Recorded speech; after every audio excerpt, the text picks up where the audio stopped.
2025 की पहली तिमाही यानी जनवरी से मार्च के बीच ऑफिस लीजिंग 15% बढ़ी है। टॉप 7 शहरों में 1,59,00,000 square feet office area lease हुआ है। ग्रेड ए ऑफिस सप्लाई में मामूली गिरावट देखने को मिली है। पहली तिमाही में 99 लाख स्क्वायर फीट की नई सप्लाई आई है। सप्लाई और लीजिंग दोनों ही मामले में बेंगलुरु नंबर 1 पर है। तो ऑफिस लीजिंग और नई सप्लाई का ये ट्रेंड ऑफिस मार्केट की क्या तस्वीर पेश कर रहा है?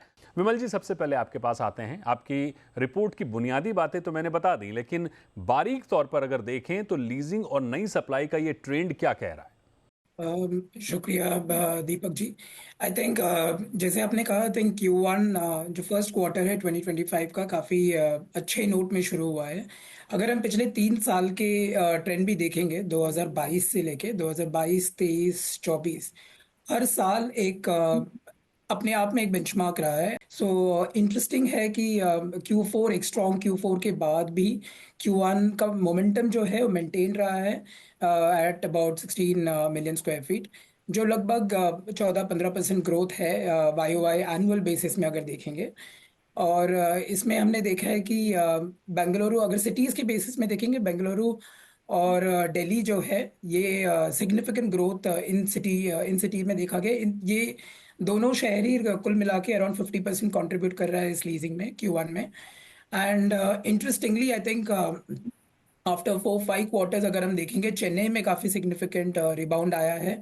Chennai so in fact I think Chennai is among the top 3 cities. अगर हम बात करेंगे, टॉप 3 सिटीज़ है major contributors to leasing. Almost double double leasing हुआ है on an annual basis.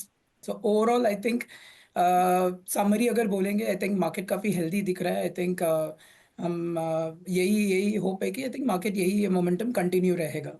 Vimal ji, absorption को अगर सेक्टर वाइज समझना चाहें तो किस सेक्टर का शेयर बढ़ा है? ओवरऑल सेक्टर वाइज क्या स्थिति है? सो आई थिंक ये टाइम इम्पॉर्टेंट है कि हम इस सेक्टोरल ब्रेकआउट को भी इस नज़रिए से देखें कि ओवरऑल सेक्टोरल देखें और हर एक का portfolio occupier wise conventional versus flex देखें।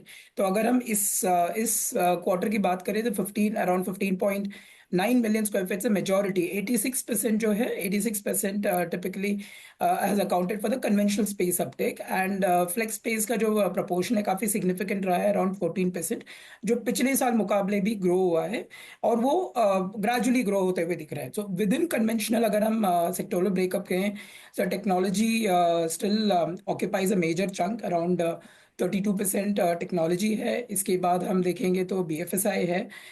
BFSI लगभग 28% BFSI ले रहा है। एंड इंजीनियरिंग मैन्युफैक्चरिंग भी एक सिग्निफिकेंट अराउंड 18-20% है। तो कुल मिला के ये तीनों sectors easily 70% proportion chunk occupy कर रहा है in terms of sectoral breakup. Within flex अगर हम लोग ऑक्यूपायर वाइज देखेंगे तो भी I think as of date technology is a major chunk. इसके बाद followed by BFSI, engineering manufacturing. So ये 3 सेक्टर्स जो हैं फिलहाल ड्राइव कर रहे हैं across most of the markets. Vimal ji, ये जो अब्जॉर्प्शन हम देख रहे हैं ये पूरी तरह से नया है या फिर कहीं वैकेंसी भी बन रही है? अगर वैकेंसी बन रही है तो क्या आप उसे कैलकुलेट करते हैं?